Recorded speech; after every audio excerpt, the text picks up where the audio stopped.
예, 안녕하세요. 반갑습니다. 황금 세상에 오신 것을 환영합니다. 7월, 4주째, 4주, 네 번째 주, 주말 리포트, 골드 실버 주말 리포트를 시작하도록 하겠습니다. 자, 7월 21일부터 7월 26일까지, 그러니까 결과적으로 7월 25일 뉴욕장까지 시황들을 간략하게 체크를 좀 해보면 등락이 굉장히 심한 장이었습니다.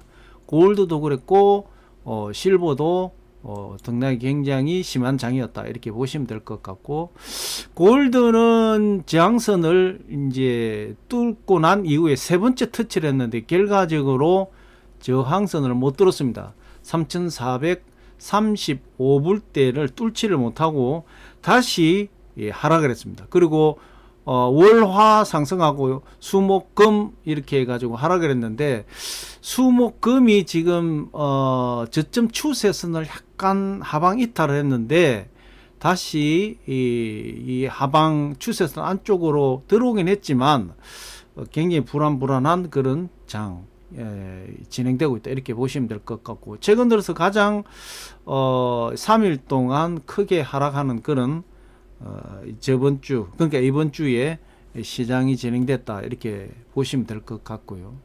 실버는 14년 만에 또 이번 주에 이 고점을 찍었죠. 39불, 실버가 39불 50센트, 14년 만입니다.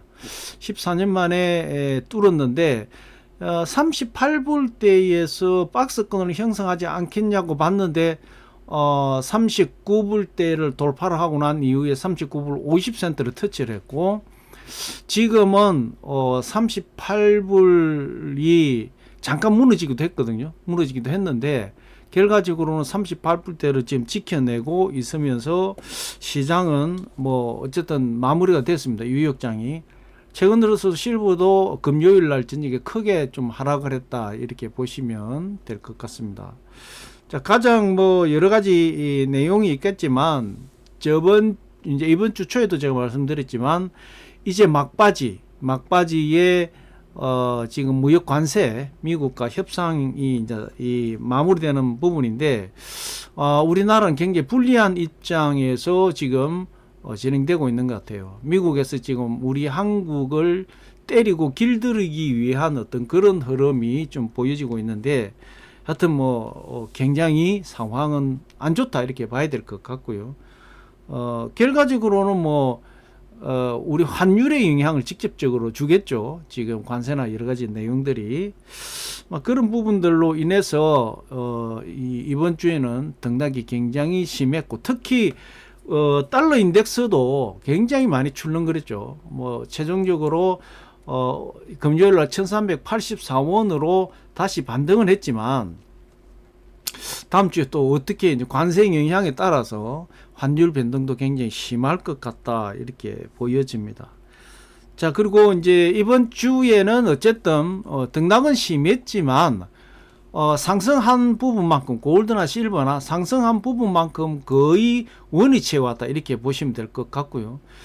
골드 같은 경우 3333불대를 시작을 해서 금요일 날 3336불대 마무리를 했으니까 거의 원위치를 돌아왔다 이렇게 봐야 될 것 같고, 실버도 뭐 거의 상승 월화수 상승 부분이 거의 원위치로 돌아오는 이러한 장이 진행됐다 이렇게 보시면 될 것 같습니다. 어쨌든 뭐 골드 같은 경우에는 저항선 부분에서 탈출할 수 있는 기회가 분명히 있었고, 골드 같은 경우에는 실버 같은 경우에는 고점을 찍고 내려왔지만 38불대의 박스권 안쪽에서 지금 놀고 있다, 진행되고 있다 이렇게 보시면 될 것 같습니다. 뭐 등락은 심했지만 골드 실버 시장은 나름대로는 뭐 상당히 이 탈출할 기회도 있었고 수익 실현할 수 있는 기회도 있었고 뭐 여러 가지 이런 부분이었다 이렇게 보시면 될 것 같습니다.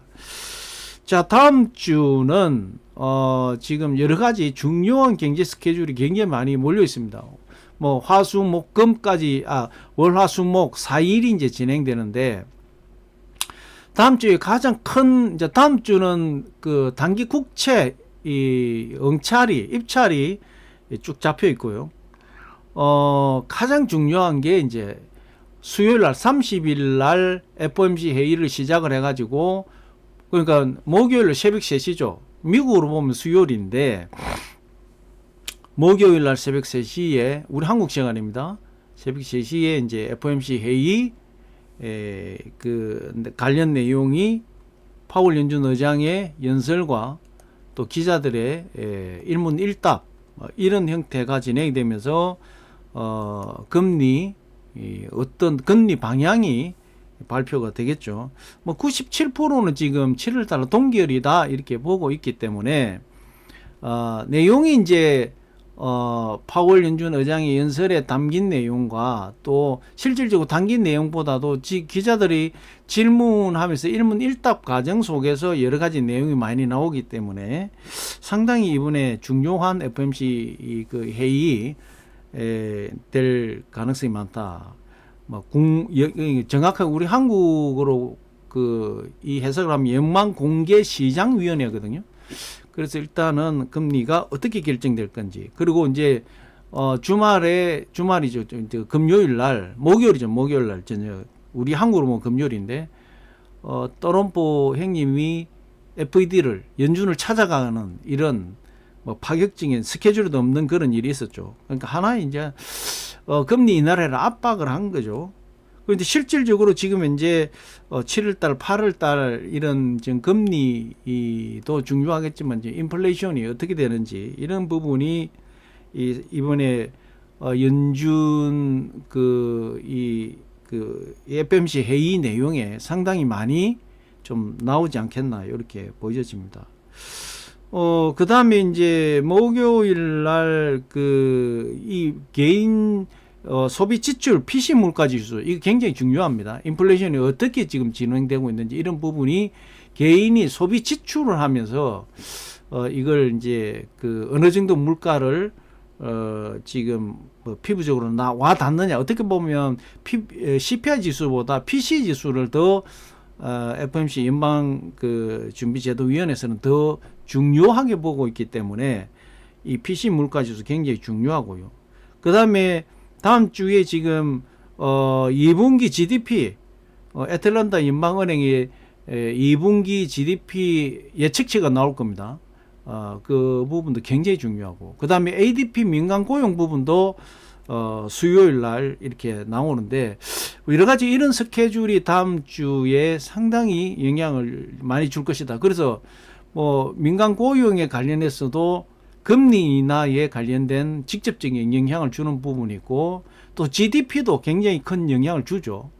거기에다 FOMC 회의가 지금 수요일 시작해서 목요일 날 발표가 되고, 그 다음에 이제 다음 주 단기 채권 또 2년물, 5년물 이렇게 7년물까지 채권 응찰이 있기 때문에, 입찰이 있기 때문에 아마 그런 내용들이 채권 시장에 상당히 큰 영향을 줄 가능성이 많습니다. 다음 주는 4일밖에 안 되는데도 불구하고 시장에 영향을 줄 만한 경제 스케줄이 굉장히 많다 이렇게 보시면 될 것 같고, 마지막으로 골드가 정말 저점에 지금 추세선을 계속 이 지지를 받고 상승하고 지지를 받고 상승을 했는데, 이 추세선이 살짝 지금 흔들려서 그 밑으로 빠졌는데, 과연 이제 골드가 이 추세선을 이탈을 해서 어떤 시장으로 갈 건지. 그런데 이제 28, 29, 30, 31, 4일 동안 이제 무역 관세 가장 핵심적인 게 지금 이제 우리 한국 무역 관세 이 협상입니다. 이번에 새로 임명된 경제부총리가 협상하러 갈라 하니까 그쪽에서 다른 스케줄이 있으니까 다음에 미루자고 저거 어떻게 보면 길들이기 작업을 한 거죠. 그런 부분이고, 상당히 우리 한국은 이제 미 주둔비하고 이런 거 다 맞물려 가지고 있기 때문에 조금 다른 나라보다 더 복잡하긴 하지만 상당히 지금 전 세계 기초가 주목되는 그런 관세무역 협상 부분이고, 특히 일본 같은 게 15%를 했는데 일본에는 합의되지도 않은 내용을 미국에서 합의됐다고 발표를 해버렸죠. 그래서 지금 일본에서도 굉장히 많이 부글거리는 그런 지금 관세 협상의 뒷 얘기가 뭐 흘러나오고 있다 이렇게 보시면 될 것 같습니다. 어쨌든 뭐 이번 주는 등락이 굉장히 시장은 월요일에서 주말장에 그대로 그 위치로 다시 돌아왔지만 등락이 굉장히 월화수목금 이렇게 이틀 동안 상승하고 3일 동안 빠지는 골드나 실버나 뭐 거의 똑같은 패턴으로 지금 뭐 흘러왔기 때문에 다음 주에 골드가 과연 3,333불의 이 박스권에서 저점 이 추세선을 지지를 받을 거냐? 지금 현재로 보면 지지를 받는다고 봐야 되는데 아니면 추세선 밑으로 떨어질 거냐? 아니면 추세선의 지지를 받고 반등을 할 거냐? 이 굉장히 중요한 이제 대목이다. 그래서 제가 8월 초나 8월 중순쯤에 차트상으로 보면 골드 시장은 상당히 이 변화가 올 가능성이 많다라고 제가 말씀을 드렸죠. 그래서 구간적으로 봐보면 뭐 지금 8월 달 한 달에도 그런 내용이 있을 수는 있는데 어쨌든 8월 중반쯤에 초중반에 변화의 가능성이 분명히 있을 것 같다 이렇게 보입니다. 실버는 아까도 말씀드렸지만 다음 주에 이제 이 38불 때 이 박스를 이쪽에 어떻게 형성할 건지 이게 굉장히 중요하고요. 원래 이제 38불 이제 39불 때 터치했을 때에 38불 때 박스를 봤는데 지금 이번 주 결과를 봐보면 결과적으로는 지금 박스가 39불 때 37불 50센트에서 39불 때 이 형태로 이제 박스권이 형성되지 않겠냐 이렇게 보여집니다. 그래서 다음 주에는 과연 이 박스권에서 어떻게 지지를 받고 또 내지는 어떻게 저항을 하는지를 잘 체크를 해 보면서 실버는 응대를 해야 되겠다 이렇게 보입니다. 자, 다음 주 4일이지만 7월 달에 4일이지만 굉장히 중요한 이 경제 스케줄이 있기 때문에 정말 디테일하게 잘 응대해야 된다. 이번 주 못지않게 다음 주에 이거 지표들이 발표가 되고 FOMC 회의 이 여러 가지 내용들이 시장에 영향을 주게 되면 여차하면 골드가 지금 저점 지지선을 이 추세 지지선을 이탈할 수도 있고 또 내지는 여기서 에너지가 잘 받아가지고 상승할 수도 있는데 그 폭은 크지는 않겠지만 어쨌든 변화는 올 가능성이 굉장히 많은 그러한 다음 주가 되겠다 이렇게 좀 말씀드리고 싶습니다. 자, 어쨌든 뭐 이번 주가 오늘 아침 새벽에 미국 뉴욕장이 마무리되면서 시장 끝났지만 굉장히 등락이 심한 한 주였다. 이 다음 주도 그럴 가능성이 굉장히 높다. 이렇게 체크하시면서 중요한 스케줄, 경제 스케줄 잘 체크하시면서 잘 응대하시기를 바라겠습니다. 자, 2025년 7월 21일부터 7월 26일까지 7월 넷째 주 골드 실버 주말 리포트 오늘 여기서 마무리하겠습니다. 다음 주 경제 스케줄 아까 말씀드린 그대로 잘 체크를 해 놓으셨다가 잘 응대하시기를 바랍니다. 뭐 다음 주는 기본적으로는 가장 중요한 게 수요일 목요일입니다. 수요일은 금리, FOMC 금리, 그 다음에 뭐 민간 고용 문제, 그 다음에 2분기 GDP, 그 다음에 FOMC 회의가 들어가서 금리 결정이 나오는데 그것도 뭐 미국은 수요일이지만 우리 한국을 보면 새벽 3시니까 목요일이 되겠죠. 또 목요일 부분이 이제 굉장히 중요한 내용인데 또 목요일은 6월달 개인 소비 지출 PC 물가 지수가 나오기 때문에 뭐 목요일이 굉장히 중요하다 이렇게 보시고 인베스트닷컴에서 정확하게 체크하시면서 잘 응대하시기를 바라겠습니다. 자, 7월 넷째 주 골드 실버 주말 리포트 오늘 여기서 마무리하겠습니다. 즐거운 주말 보내시고 월요일 날 뵙도록 하겠습니다. 그래서 마무리하겠습니다. 감사합니다.